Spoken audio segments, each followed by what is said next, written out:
सनसनी नहीं मुद्दा संघर्ष और अधिकार की बात से लेकर वह खबर चाहे जो भी हो, लोक असर का स्पष्ट नजरिया होता है। छत्तीसगढ़ की राजनीति में सामाजिक भागीदारी और आरक्षण के सवालों के बीच ओबीसी समाज की भूमिका लगातार चर्चा में रही है। जनसंख्या में बड़ी हिस्सेदारी होने के बावजूद क्या ओबीसी समाज को उसका उचित अधिकार और प्रतिनिधित्व मिल पा रहा है? इन्हीं मुद्दों पर आज हम बात करेंगे छत्तीसगढ़ ओबीसी महासभा के प्रदेश अध्यक्ष राधेश्याम साहू जी से।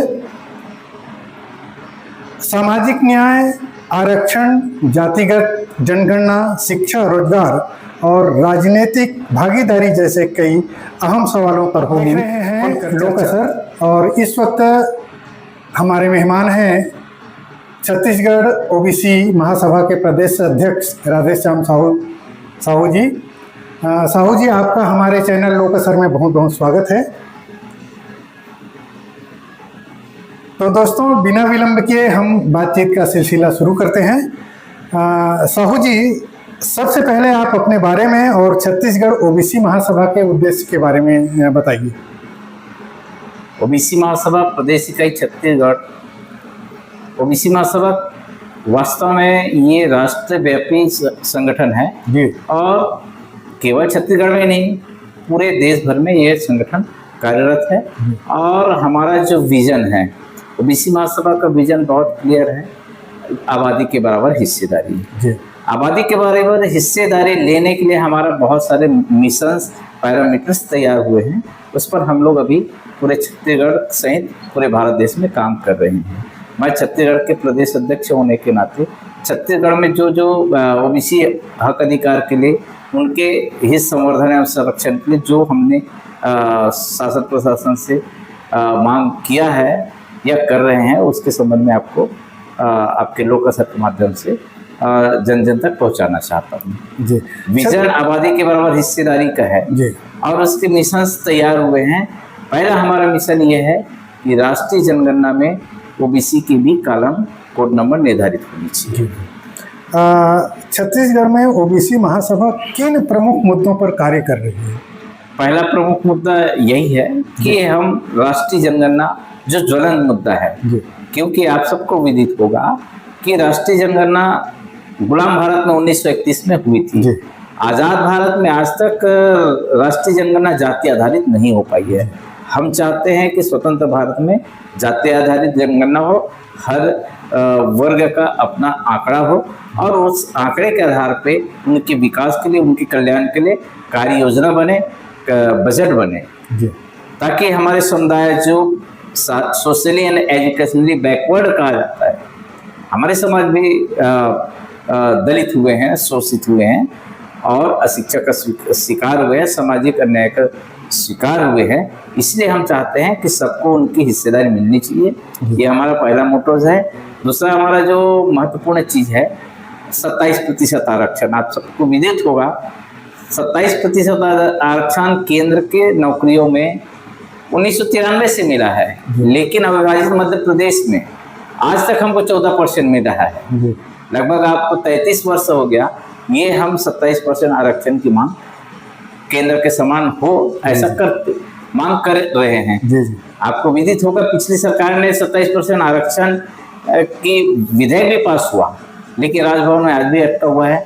हम इनके लिए भी प्रयासरत है कि हमारे जो 27% आरक्षण है, सरकार चाहे, छत्तीसगढ़ सरकार चाहे तो उस पुराने विधेयक में राज्यपाल का हस्ताक्षर करवा ले या नए ढंग से, क्योंकि अंत्योदय की जो कल्पना है उनको हम कैसे साकार करेंगे जब तक देश में या प्रदेश में निवासरत अंतिम व्यक्ति जो दबले कुचले हैं उनके लिए कार्य योजना नहीं बनेगा, तब तक हम अंत्योदय का लक्ष्य हासिल नहीं कर पाएंगे। इसलिए सरकार की महत्वपूर्ण योजना है, तो हम चाहते हैं कि हर वर्ग को उनकी आबादी के बराबर हिस्सेदारी मिले। फिलहाल 27% आरक्षण छत्तीसगढ़ में ज्वलंत मुद्दा है और ओबीसी महासभा खासकर इनके लिए लड़ाई लड़ रही है। और अन्य और भी है जिसमें जैसे आप केंद्र के नौकरियों में 27% आरक्षण मिला है, छत्तीसगढ़ में हमको 14% मिला है, लेकिन ये आरक्षण ओबीसी वर्ग को बहुत सारे बाउंडेशन के साथ मिला है, जिसके कारण जो वांछित लाभ मिलना चाहिए वो वांछित लाभ हम आरक्षण के माध्यम से नहीं ले पाते हैं। आपको विदित होगा जैसे कि क्रीमी लेयर का बाउंडेशन है। क्रीमी लेयर के बाउंडेशन तो इतना खतरनाक है कि हमारे परिवार को, हमारे समाज को दो भाग में बांट देता है। माने समाज के लिए, परिवार के लिए विघटनकारी है। आप हम दोनों भाई हैं, मैं बहुत अच्छे मेहनत किया तो मैं क्लास 1 ऑफिसर बन गया, या बहुत अच्छे इनकम का स्रोत मेरे पास आ गया। आप एक गरीब किसान मजदूर बन गए।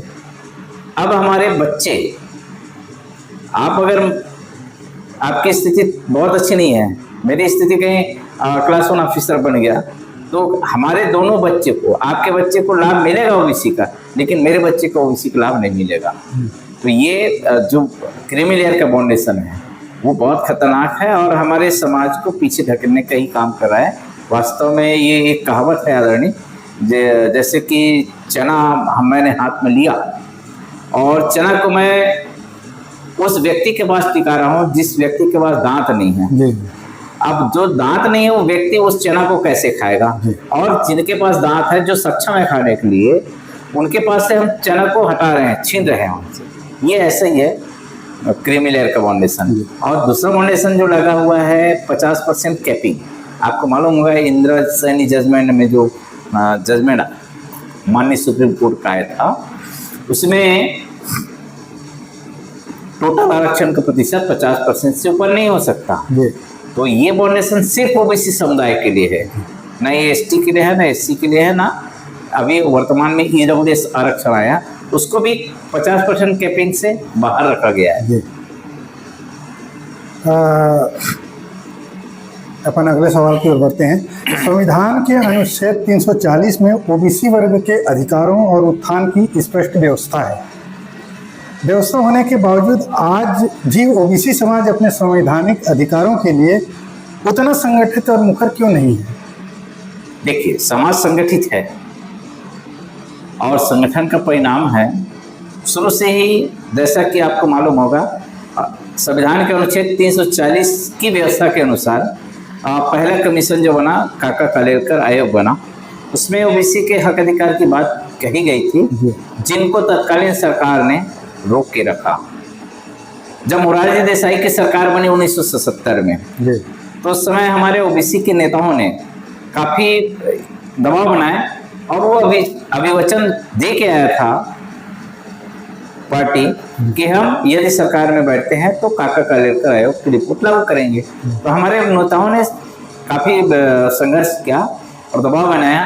तो उन्होंने एक लाइन में ये कह दिया कि ये काका कालेलकर आयोग की रिपोर्ट काफी पुरानी हो चुकी है, क्यों ना हम नए आयोग का गठन करके एक आज की परिस्थिति में जो अच्छे हो वो हम आयोग का गठन करके करेंगे। तो द्वितीय आयोग का जो गठन हुआ वो मंडल आयोग का गठन किए। मंडल आयोग ने 40 बिंदुओं में अनुशंसा पेश किए। तो उसमें जो 40 बिंदु में से आज 2 ही बिंदु लागू है, वो भी आधे अधूरे ढंग से। जो हमको केंद्र की नौकरियों में 27% आरक्षण मिलता है, हमारा शिक्षा में आरक्षण और नौकरी में आरक्षण, ये 2 बिंदु लागू है। नौकरी में आरक्षण हमको 1993 से मिला और शिक्षा में आरक्षण हमको 2006 में मिला। जो नौकरी में आरक्षण मिला उसमें वही मैं बताया ना, बाउंडेशन के साथ मिला है।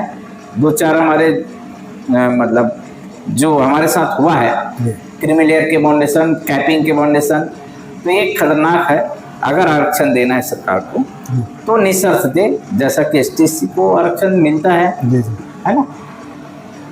तो इससे हमारे लोगों का उत्थान होगा। जी। देश में मंडल आयोग से लेकर जाति जनगणना तक कई बड़े आंदोलन हुए, लेकिन ऐसा क्यों लगता है कि ओबीसी समाज अपने ही मुद्दों पर देर से जागता है, बहुत पीछे रहता है? क्या कारण है? देखिए, देर से जागता है ऐसा नहीं है। हमारा समाज धैर्यवान समाज है।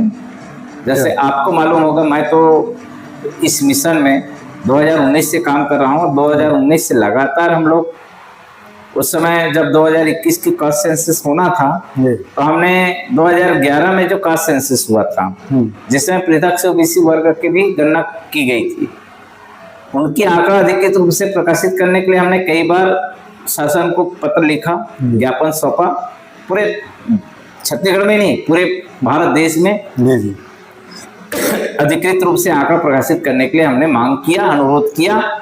उसके बाद 2021 के आते आते हमने 2021 की जनगणना फॉर्मेट में ओबीसी की जाति आधारित जनगणना भी किए जाने की मांग हम लोग लगातार किए और इस बात की फैसला केंद्र की सरकार ने कैबिनेट में लिया कि हम जातिगत जनगणना करवाएंगे।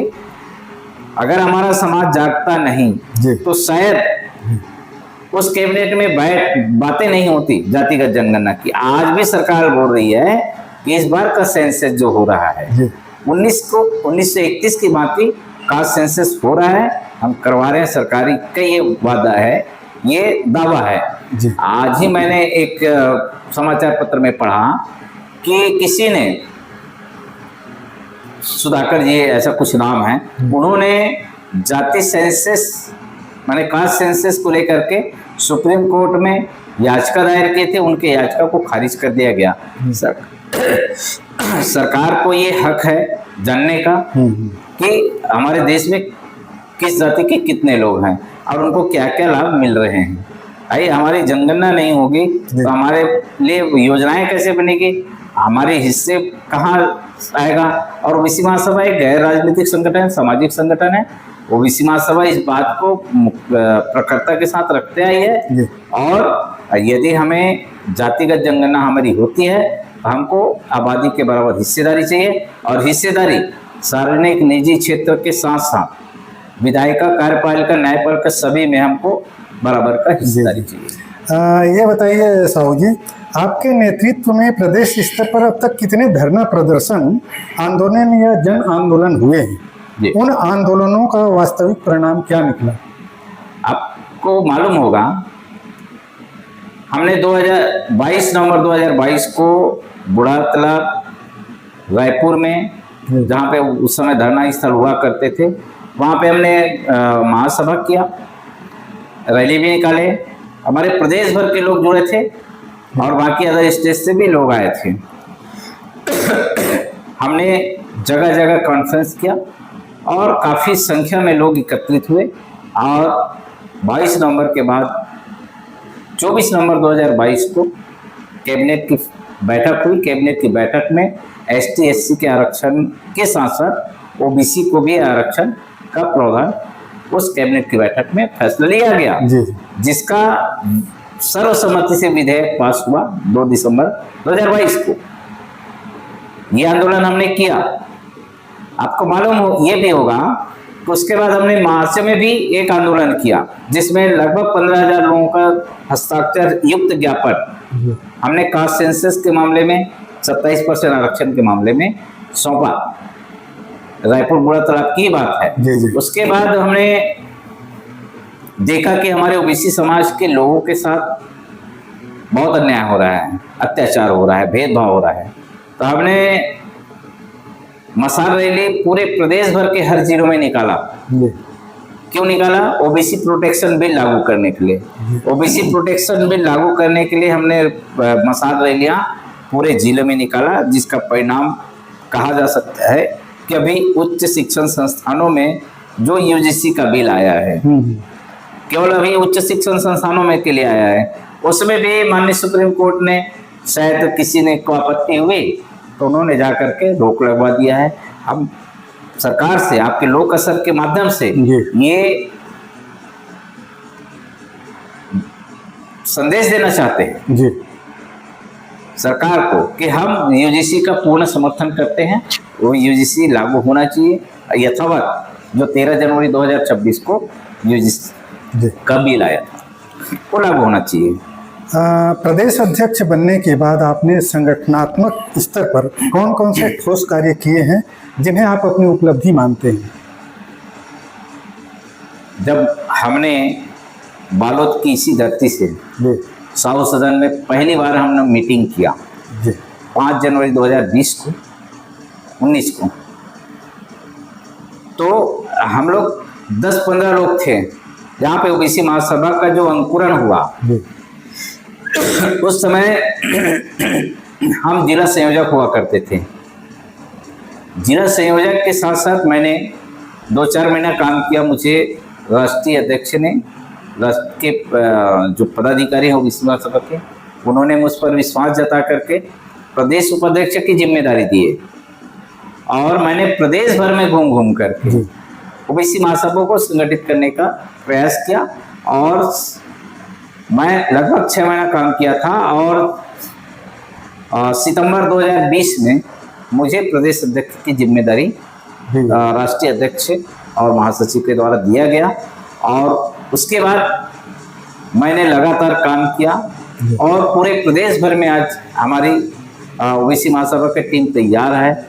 जब भी हम किसी चीज़ का आह्वान करते हैं तो हमारे प्रदेश में एक साथ बहुत सारे कार्यक्रम आयोजित हो जाते हैं। आपको विदित है कि अभी हमने पूरे प्रदेश में पोस्ट कार्ड लेखन अभियान चला रहे हैं। ये 2 मुद्दों पर है। एक, राष्ट्रीय जनगणना में ओबीसी के पृथक से कॉलम नंबर 13 में पृथक से कोड नंबर निर्धारित करके हमारी भी जनगणना होनी चाहिए, ये मांग है। और दूसरा, यूजीसी बिल का हम पूर्ण समर्थन करते हैं। माननीय सुप्रीम कोर्ट द्वारा लगाई गई रोक को तत्काल हटाने की बात हमने कहा है। तो इस मुद्दे पर हमने पूरे छत्तीसगढ़ में 35,000 पोस्ट कार्ड लेखन का लक्ष्य रखा है, जिसमें हमारे पदाधिकारी और साथ साथ हमारे ग्रामीण इकाई के पदाधिकारी भी इस पोस्ट कार्ड लेखन का कर रहे हैं। छत्तीसगढ़ में वर्तमान समय में ओबीसी से जुड़े कितने सक्रिय संगठन कार्यरत हैं या कार्य कर रहे हैं? अमूमन छत्तीसगढ़ में ओबीसी महासभा मुख्य रूप से 33 जिले में काम कर रही है। नहीं, वो तो ओबीसी महासभा काम कर रही है। उसके अलावा और कितने संगठन ओबीसी के हैं, अन्य पिछड़ा वर्ग के और संगठन जो कार्यरत है छत्तीसगढ़ में कार्य? अब देखिए, ओबीसी के संगठन कहे तो जाति समाज का अपना संगठन, वो तो कई वर्षों से काम कर रही है, जिनका काम बहुत मतलब वो लाइन रास्ता बन चुका है और वो सामाजिक ढांचा को बना के रखने के लिए बहुत अहम योगदान कर रहे हैं। तो है 95 जाति हमारे छत्तीसगढ़ में है, तो 95 क्या एक जाति में और बहुत सारे संगठन तैयार हैं, सभी लोग कर रहे हैं। और वैसे छोटे छोटे संगठन लगभग क्षेत्रीय रूप से कर ही रहे हैं। अच्छा, क्या अधिकांश संगठन वास्तव में जमीन पर सक्रिय है या केवल नाम मात्र तक सीमित है? क्या कहें? जो संगठन है, अधिकांश संगठन छत्तीसगढ़ में अन्य पिछड़ा वर्ग के, तो क्या वो जमीन पर सक्रिय है कि बस नाम मात्र के है? नहीं, मैं ये नहीं कह सकता। सब जिनका संगठन है, सभी संगठन में सक्रियता है, तभी काम हो रही है। और हम ये नहीं कह सकते कि सक्रिय नहीं है। सब अपने अपने संगठन में लगे हुए हैं और हम चाहते हैं कि और भी संगठन तैयार हो ताकि हमारा ताकत और मजबूत हो, ताकि हम एक जगह ना बने रह करके बहुत सारे संगठन मिल करके एक नए परिणाम को अंजाम देंगे। तो प्रदेश के प्रमुख ओबीसी संगठनों के नाम और उसके नेतृत्व के बारे में कुछ नहीं, मैं ओबीसी महासभा के बारे में आपको बात कर सकता हूँ क्योंकि मेरा ध्येय है, मैं सबको सम्मान देता हूँ और सबका आदर करते हुए पूरे छत्तीसगढ़ के हर समाज को संगठित करने का प्रयास करता हूँ। एक और प्रश्न मेरे मन में आ रहा है कि छत्तीसगढ़ के ऐसे कौन से और प्रभावशाली संगठन हैं जनाधार वाला माना जाता है ओबीसी महासभा के बाद, जो बहुत सक्रिय है? ऐसा कुछ है तो बताइए। आपको विदित होगा, हमने 27 अगस्त 2023 को अन्य पिछड़ा वर्ग कल्याण संघ के साथ संयुक्त रूप से हमने एक बड़ा कार्यक्रम रायपुर रावण भाटा में किया था। मुझे लगता है कि वो संगठन काफ़ी ओबीसी महासभा से भी पुराना है। वो संगठन बस्तर, हालांकि एक क्षेत्र विशेष में है, बस्तर में वो संगठन मुझे काफ़ी मजबूत लगता है और हम जरूरत पड़ते हैं सभी संगठन के साथ मिल बैठ करके बात करते हैं और परिणाम की ओर। तो ओबीसी पिछड़ा वर्ग, क्या अन्य पिछड़ा वर्ग जो कल्याण, जो क्या बोल रहे हैं, संघ कल्याण संघ, तो उसके प्रदेश अध्यक्ष अभी वर्तमान में कौन है? मुझे नहीं पता भी, है ना, उसके बारे में मुझे ज़्यादा डिटेल मालूम नहीं है। उस समय हमने एक साथ कोऑर्डिनेशन करके काम किया था और बहुत अच्छा रिजल्ट उस समय आया था और काफ़ी संख्या में लोग बस्तर से आए हुए थे। जी। साथ में पूरे प्रदेश भर से लोग आए थे। साहू जी, क्या छत्तीसगढ़ में सबसे बड़े ओबीसी संगठनों का नेतृत्व स्वतंत्र सामाजिक कार्यकर्ताओं के हाथ में है या सरकारी कर्मचारी या राजनीतिक रूप से जुड़े हुए लोगों के प्रभाव में? देखिए, मैं ओबीसी महासभा की बात कर सकता हूँ। ओबीसी महासभा में एक सामाजिक संगठन है, इसमें सभी प्रकार के लोग हैं। इसमें राजनीतिक व्यक्ति भी हैं, सामाजिक कार्यकर्ता भी हैं, शासकीय सेवक लोग भी हैं, किसान मजदूर भी है, महिलाएं भी है। मतलब इसमें हर समाज के लोग हैं, चाहे हम बीजेपी की बात करें, चाहे कांग्रेस की बात करें, चाहे बहुजन समाज पार्टी की बात करें, चाहे आप की बात करें, जितने भी राजनीतिक संगठन हैं, सभी प्रकार के लोग हमारे साथ हमारे संगठन में हैं और बहुत बढ़िया से किसान भाई मजदूर सभी लोग हमारे साथ काम कर रहे हैं। अक्सर ये आरोप लगता है कि ओबीसी संगठन किसी न किसी राजनीतिक दल, चाहे भाजपा, कांग्रेस या बसपा के प्रभाव में काम करते हैं। इसको आप कैसे मानते हैं? क्या निराधार हैं हम लोग? अगर उनके क्या बोले, उनके प्रभाव में काम करते हैं, उनके प्रभाव में काम करते हैं, ये गलत है, निराधार है आपका कहना। क्योंकि ओबीसी महासभा एक ऐसा संगठन है जो किसी के प्रभाव में काम नहीं करता। इनका अपना विजन है, बहुत क्लियर है और ये विजन पे काम करती है जी। तो ओबीसी आंदोलन राजनीतिक दलों की छाया से मुक्त है? बिल्कुल मुक्त है। राजनीतिक छाया दूर दूर तक इनके आसपास इधर भी नहीं है। जी जी। छत्तीसगढ़ में वर्तमान में अन्य पिछड़ा वर्ग आयोग और ओबीसी नेतृत्व की वास्तविक स्थिति क्या है? क्या कहें? छत्तीसगढ़ में वर्तमान में अन्य पिछड़ा वर्ग आयोग और ओबीसी नेतृत्व की वास्तविक स्थिति क्या है? देखिए, पिछड़ा वर्ग आयोग वास्तव में एक संवैधानिक पद है ना, सरकार का बनाया हुआ ढांचा है जो समाज के बातों को सरकार तक पहुंचाने का काम हमारे आयोग करती है। हम लोग निश्चित है आयोग के साथ हम लोग समन्वय बना के काम करते हैं। हमने भिलाई के कार्यक्रम में भी हमारे आयोग के अध्यक्ष को बुलाया था, उन्होंने आया और हमने अभी जगदलपुर के कार्यक्रम के लिए भी उनसे सहमति लेने का प्रयास किया था। लेकिन अभी जो ईंधन की जो बचत वाली बात आई ना, उस कारण शायद हमको समय नहीं दे पाए और हम उनके साथ कोऑर्डिनेशन बना काम करते हैं क्योंकि हमारा जो संगठन है सरकार तक बात पहुंचाने के लिए हम आयोग को सहारा देते हैं। आयोग के अध्यक्ष कौन है? अभी नेहरू निषाद जी हैं, बहुत ही सम्मानीय हैं और इस ओबीसी के हित संरक्षण एवं संवर्धन के लिए। तो क्या आप मानते हैं कि सरकार ओबीसी मुद्दों को गंभीरता से नहीं ले रही या ले रही है? गंभीरता से ले रही है। अभी आपको मालूम होगा जो हम लोग वर्षों से मांग कर रहे थे, पृथक से मंत्रालय हो, सचिवालय हो, शायद इस दिशा में सरकार कदम आगे बढ़ाई है। और जैसे हम लोग लगातार मांग करते रहे हैं कि जिला मुख्यालय में हॉस्टल होनी चाहिए, तहसील मुख्यालय में हॉस्टल होनी चाहिए। तो सरकार इस बात पे तो अभी है कि हॉस्टल खोलने के हैं। आपको मालूम होगा गर्ल्स हॉस्टल की भी स्वीकृति मिल चुकी है। तो सरकार कहीं न कहीं ओबीसी समाज के लिए चिंतक है, चिंता कर रही है। रही बात 27% आरक्षण की, उस बात को भी मनवा लेंगे जी, सरकार तक हम बात रखेंगे। साहू जी, आपने प्रदेश अध्यक्ष बनने के बाद कितने जिलों में संगठन का विस्तार किए हैं? पूरे हमारे 33 जिलों में संगठन खड़ा है अभी। ग्रामीण स्तर तक संगठन को मजबूत करने की क्या रणनीति है? ग्रामीण स्तर तक हमारे संगठन को मजबूत करने के लिए एक हमारे पास सेटअप है, माने पद संरचना, जो प्रदेश इकाई से लेकर के वार्ड इकाई तक हमारा संगठन का ढांचा बना हुआ है। हमने सभी पदाधिकारियों को एक निर्देश जारी किया है कि हम अंतिम इकाई तक अपने संगठन का विस्तार करें, ताकि यदि जरूरत पड़े तो हम एक ऐलान पे हम अपने समाज को संगठित कर सकते हैं। जातिगत जनगणना की मांग को लेकर इस समय देश भर में बहस चल रही है। ऐसा क्यों माना जाता है कि इस मुद्दे को सबसे मुखर तरीके से अम्बेडकरवादी संगठनों ने उठाया, जबकि ओबीसी समाज अपेक्षाकृत पीछे दिखाई देती है? ऐसा नहीं, ओबीसी महासभा ने 2019 से यूं कहे कि पूरे देश भर में 2015 से उठाते आई है ना।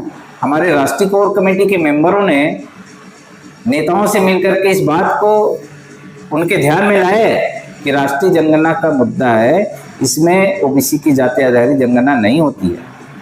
तो इस बात को लेकर के हम लोग मुखरता से सामने आए हैं। अभी हमारा राष्ट्रीय अधिवेशन भोपाल में हुआ, उसमें भी जातिगत जनगणना का मुद्दा सामने आया। लगातार हम लोग हर महीने ज्ञापन देते हैं, उसमें जातिगत जनगणना की मांग को हम सरकार तक पहुंचाते हैं। अक्सर ये देखा गया है या सुना जाता है, अब जब भी हम कोई अखबार या कुछ देखते हैं तो जब भी ओबीसी समाज की किसी समस्या को लेकर ज्ञापन या प्रदर्शन होता है तब भीड़ कम दिखाई देती है, जबकि समाज में शिक्षित और बुद्धिजीवी वर्ग की संख्या काफ़ी है। तो लोग क्यों आते नहीं हैं? आते हैं। यही हमने बालोद में एक रैली किया था, आपको मालूम होगा, 2023 की बात है। डोंडी दल्ली राजा में रैली किया था, लैलूंगा में रैली किया था, मसार रैलियाँ की थे। यहाँ लगभग 10 से 12 हज़ार हमारी संख्या थी उस रैली में। नहीं, अक्सर अब जो सामान्य ज्ञापन देते हैं जी, उसमें हमने एक निर्देश देख रखा है कि प्रतिनिधि मंडल, ओबीसी महासभा का प्रतिनिधि मंडल जाकर के ज्ञापन सौंपे, जो जहाँ है वहीं ज्ञापन सौंपे।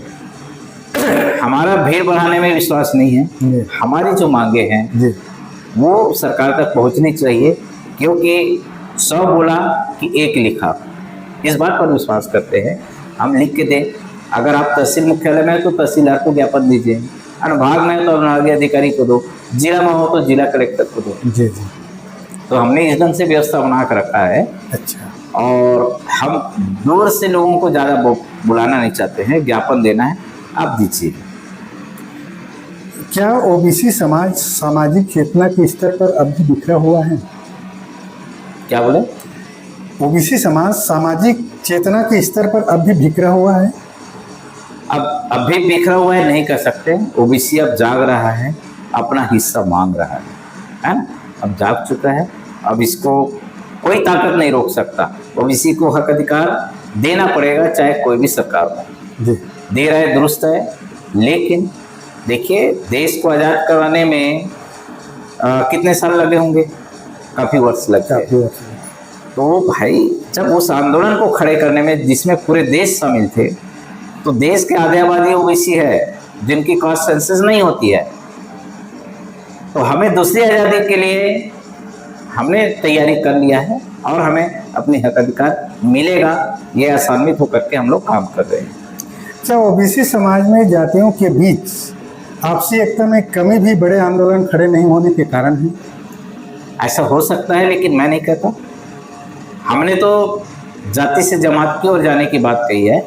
जाति सच्चाई है, इनको छुपाया नहीं जा सकता, लेकिन जो हमारी कमजोरी है हमने उसी को अपना हथियार बनाया है। जाति में बटे हुए हैं, ये सच है। 95 जाति है, 95 से ज़्यादा हमारे संगठन हैं, लेकिन उस संगठन के माध्यम से ओबीसी महासभा दीवार ना बना के एक पुल बनाने का काम कर रही है। ओबीसी महासभा वो महत्वपूर्ण संगठन है जो एक जाति से दूसरे जाति के बीच में पुल बनाने का काम कर रही है। 95 जाति है तो हमने 95 जाति, जैसे एक माला बनता है, माला जब बिखरे रहते हैं तो पुल कहलाता है। जब वही एक सूत्र में पिरो लेते हैं, एक धागे में पिरो लेते हैं, वो माला बन जाता है। वो काम, उस महीन धागे का काम ओबीसी महासभा कर रही है। हाँ, ये बताइए, ओबीसी समाज आर्थिक और जनसंख्या दोनों की दृष्टि से काफ़ी मजबूत माना जाता है, फिर भी नेतृत्व के स्तर पर राष्ट्रीय पहचान वाले चेहरे कम उभर कर आते हैं, ऐसा क्यों? देखिए, ओबीसी समाज विदित है कि देश के आधे से ज़्यादा आबादी ओबीसी समाज की है। हम लोग संख्या बल में अधिक है, ये सत्य है। हम लोग बौद्धिक रूप से भी बहुत स्ट्रांग है, उतना कमजोर नहीं है कि हम अपनी लड़ाई न लड़ रहे हैं। बौद्धिक रूप से भी हम लोग काफ़ी आगे हैं। आर्थिक रूप से हम लोग इतना भी कमजोर नहीं है कि हम अपनी लड़ाई स्वयं ना लड़ सकें। रही बात संगठन की, तो संगठन बनाने का काम, संगठन को मजबूत करने का काम पूरे देश भर में चल रही है। भाई एक जो क्रांति है अचानक नहीं आता है, धीरे धीरे आता है। क्रांति को तो इतने सालों में कोई ऐसा ओबीसी समाज का कोई बड़ा चेहरा सामने नहीं आया, उभर कर सामने नहीं आया। देखिए, अगर एक बड़ा चेहरा सामने ला दोगे तो उनको ध्वस्त किया जा सकता है, लेकिन हम लोग समूह में काम कर रहे हैं, सब लोग बराबर हैं। हालांकि मैं प्रदेश अध्यक्ष हूँ, लेकिन मैं एक आम कार्यकर्ता की भांति, एक समाज के सेवक की भांति काम कर रहा हूँ। और ऐसे ही हमारे सभी लोग इस ढंग से काम कर रहे हैं ताकि किसी को दबाया ना जा सके। एक प्रदेश अध्यक्ष होने के तौर पर आप स्वयं को संगठन की वर्तमान स्थिति और समाज की राजनीतिक चेतना के लिए कितना जिम्मेदार मानते हैं? समाज ने मुझे जिम्मेदारी दिया है, राष्ट्रीय कोर कमेटी ने मुझे जिम्मेदारी दिया है, उनका मैं बखूबी निर्वहन कर रहा हूँ। और यथासंभव मैं प्रयास करता हूँ कि मैं अपनी जिम्मेदारी का निर्वहन पूर्ण निष्ठा, ईमानदारी और अनुशासन के साथ करूँ, और कर रहा हूँ। आज छत्तीसगढ़ में ओबीसी महासभा को स्थापित करना आसान नहीं था, लेकिन हमने ये काम किया है। और आगे भी ये क्या है, संगठन विस्तार का जो सिलसिला है अनवरत चलता रहता है। संगठनात्मक सुदृढ़ीकरण के लिए ये अनवरत चलने वाला प्रक्रिया है, कभी भी रुकता नहीं है। चाहे संगठन कितना भी मजबूत हो जाए, संगठन विस्तार का काम चलते रहता है। तो हमारे संगठन में कई लोग आते हैं और काम करते हैं, और नए लोग जुड़ते हैं। हमारा बहुत बड़ा सेटअप है। जी जी। यदि आने वाले 5 वर्षों में ओबीसी समाज को मजबूत करना है, तो सबसे पहले कौन से 3 बड़े बदलाव आप जरूर मानते हैं? क्या बदलाव करना चाहिए? क्या बोले? आने वाले 5 वर्षों में ओबीसी समाज को यदि और मजबूत करना है, तो सबसे पहले कौन ऐसे 3 जरूरी बड़े बदलाव करने होंगे जिसे आप आवश्यक मानते हैं? एक, इस काम को हम लोग एक मिशन के तौर पे लिए है ना। मिशन का अपना,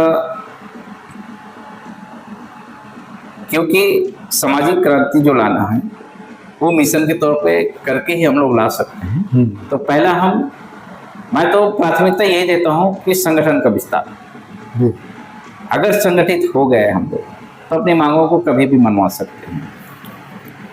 तो पहला मेरा मुद्दा है संगठन विस्तार का, और संगठन विस्तार की दिशा में मैं अंतिम इकाई बोल रहा हूँ, अंतिम इकाई वार्ड इकाई तक मैं संगठन का विस्तार करने के लिए हर पदाधिकारी को अनुरोध करता हूँ। और हमारे बहुत सारे साथी गांव-गांव में संगठन तैयार कर लिए हो रहा है।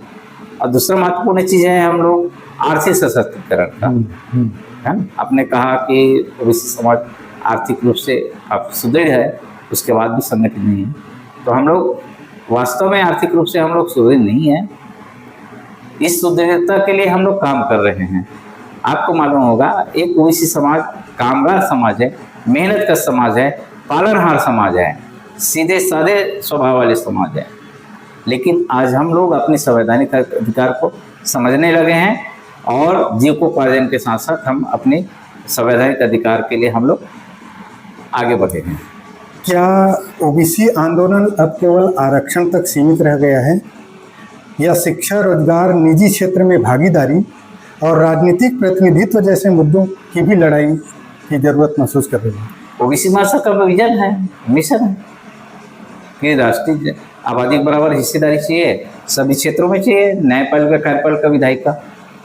तो हमारी मांग सभी क्षेत्रों के लिए है ना।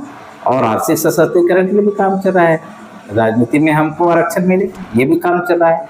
हम लगातार मांग कर रहे हैं कि हमारी आबादी जितनी है उतने का आरक्षण हमको मिलना चाहिए। वास्तव में आरक्षण शब्द बृहद है, इनको गलत ढंग से लोगों ने परिभाषित किया होगा, ये नहीं कह सकता। लेकिन आरक्षण वास्तव में प्रतिनिधित्व है, आबादी के बराबर प्रतिनिधित्व मिलना चाहिए, है ना। जिसकी जितनी आबादी है उतना मिलना चाहिए। यदि मेरे 5 बच्चे हैं तो मेरे संपत्ति में 5 को बराबर का हिस्सेदारी देना मेरा कर्तव्य है। जो भी सरकार में रहे उनका एक अहम कर्तव्य है कि आबादी के बराबर हिस्सेदारी सबको मिले, आर्थिक विषमता कम हो। आज के युवाओं को ओबीसी आंदोलन से जोड़ने के लिए क्या नई रणनीति होनी चाहिए? युवाओं को जोड़ने के लिए हमने कैरियर गाइडेंस का सहारा लिया है और युवा जो कि पढ़े लिखे बच्चे हैं, हमारे समाज में प्रतिभा की कोई कमी नहीं है, बशर्ते उनको अवसर की कमी रहती है। उस अवसर के लिए हमने कैरियर गाइडेंस का स्वरूप तैयार किया है और हम युवाओं को जोड़ करके, क्योंकि युवा ही एक ऐसा शक्ति है जो दिशा और दशा दोनों को बदल सकती है। तो युवा हमारे देश का महत्वपूर्ण हिस्सा है, इसलिए तो हमने जय जवान जय किसान का नारा दिया है ना। ओबीसी महासभा का जो नारा है जय जवान जय किसान जय ओबीसी जय संविधान का है। सोशल मीडिया की इस दौर में भी युवाओं की भागीदारी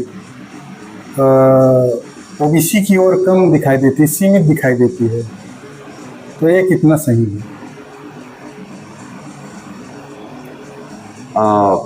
ओबीसी की भागीदारी कम दिखाई देती है, निश्चित है।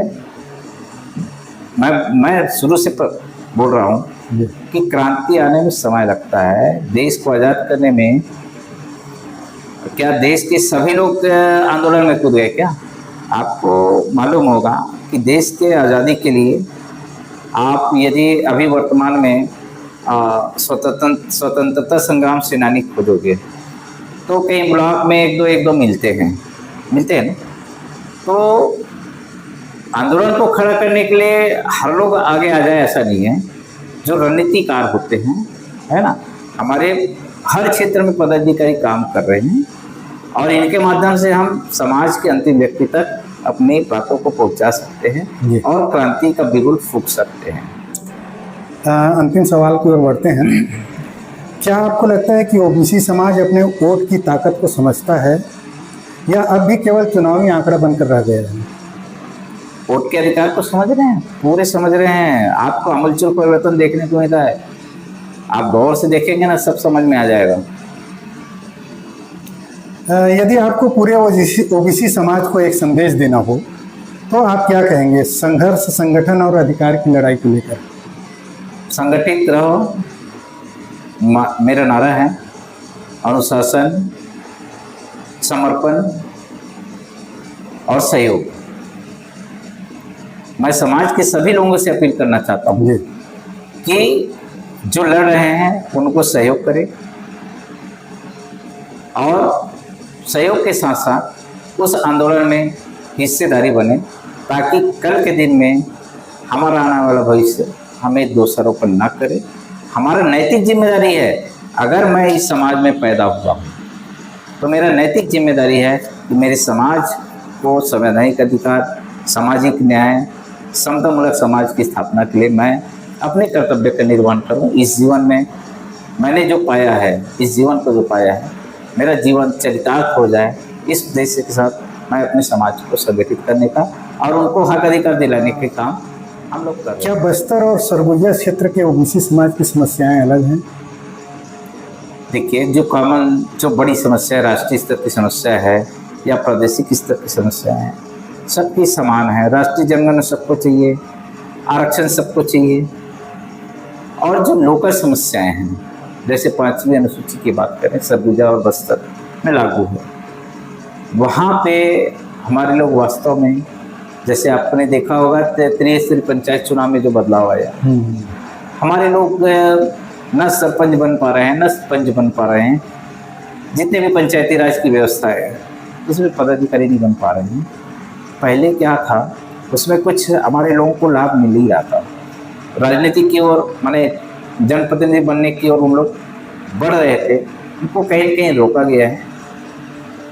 और हम चाहते हैं कि हमारे जो उच्च क्षेत्र के आवासीय हैं, उनको जैसे अन्य कैटेगरी को लाभ मिलता है, वो सारे लाभ हमारे ओबीसी समुदाय के लोगों को भी मिले, क्योंकि हमारा भी समाज सामाजिक और शैक्षिक रूप से पिछड़ा हुआ समाज है। प्रदेश सरकार की वर्तमान नीतियों से ओबीसी समाज कितना संतुष्ट है? ओबीसी समाज के लिए अभी जो भी नीति बन रही है, लेकिन हम चाहते हैं कि छत्तीसगढ़ में 27% आरक्षण जो लंबित है विगत 32 वर्ष, वो किसी भी हालत में सरकार लागू करे तो हम मानेंगे कि सरकार हमारे हित में काम कर रही है। बाकी छोटे छोटे काम तो चल ही रहा है। हम लोग आत्मचिंतन करते हैं और हमारे जो राज्य पिछड़ा वर्ग आए हुए हैं उनके साथ भी बैठ कर सवाल मैं पूछ रहा हूँ, चर्चा प्रदेश करेंगे। अध्यक्ष बनने के बाद सबसे बड़ी या कठिन चुनौती आपके सामने क्या मिली है, क्या रही? चुनौतियां तो रोज हैं, हर चुनौतियों का सामना करना हमारा कर्तव्य है। कोई एक आध बड़ी चुनौती तो पहले जब मुझे जिला संयोजक बनाया गया तो मुझे ऐसा लगा कि हमारे समाज में तो बहुत वृहद है, मैं अपने समाज को कैसे संगठित करूंगा, लेकिन वो मेरे लिए बड़ा चुनौती था। धीरे धीरे जैसे मुझे मौका मिला या मेरे अंदर आत्मविश्वास पैदा हुआ तो लोगों के साथ संपर्क किया। संपर्क से मुझे कहीं पर आशा यानी उम्मीद भी जगी और कहीं पे निराशा भी हाथ लगी, लेकिन निराशा से मैंने निराश नहीं हुआ। मैं जितना मेरे हाथ में आए, मतलब मुझे जितना उपलब्धि हुआ उसको मैं अपने उपलब्धि मान करके, सफलता मान करके आगे बढ़ते रहा।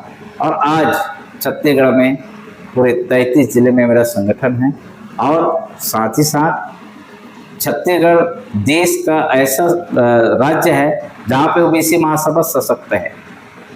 मध्य प्रदेश की बात करें, मध्य प्रदेश में बहुत सशक्त ओबीसी महासभा है, छत्तीसगढ़ में भी महासभा बहुत सशक्त है और हम गर्वान्वित महसूस करते हैं कि छत्तीसगढ़ का संगठन एक मजबूत संगठन के रूप में देश में अपना स्थान बनाए।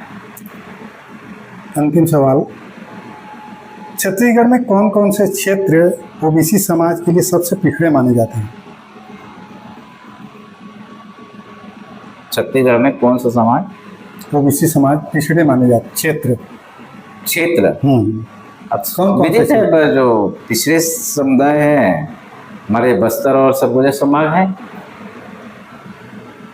पिछड़े हुए आप पे है, जहाँ पे लोगों को जो सुविधा मिलनी चाहिए वो मिल नहीं रही है। अब मैदानी क्षेत्र में तो लोगों को पता ही नहीं चलता, लेकिन वहाँ रह के देखो तो वास्तव में वहाँ पे उनके साथ भेदभाव हो रहा है वो पता चलता है। तो छत्तीसगढ़ में कितनी जातियां हैं ओबीसी के? छत्तीसगढ़ में ओबीसी समाज के 95 जाति है। अच्छा, 95 जाति। जी जी। तो साथियों, अभी हम चर्चा कर रहे थे छत्तीसगढ़ ओबीसी महासभा के प्रदेश अध्यक्ष राधेश्याम जी साहू से। उन्होंने ओबीसी महासभा क्या कर रही है, क्या उद्देश्य है और आने वाले समय में क्या कुछ करने जा रही है, इन सब को लेकर उन्होंने अपनी खुली बातचीत की है। तो साथियों, आपको यह वीडियो कैसे लगे हमें कमेंट में ज़रूर अपनी राय दीजिएगा। आप हमारे चैनल में नए हैं तो हमारे चैनल को लाइक, सब्सक्राइब और शेयर जरूर से कीजिए। सामाजिक न्याय और बराबरी की लड़ाई केवल एक समाज की नहीं बल्कि लोकतंत्र की मजबूती से जुड़ा विषय है। आज की इस विशेष चर्चा में आपने यह वार्तालाप सुनेंगे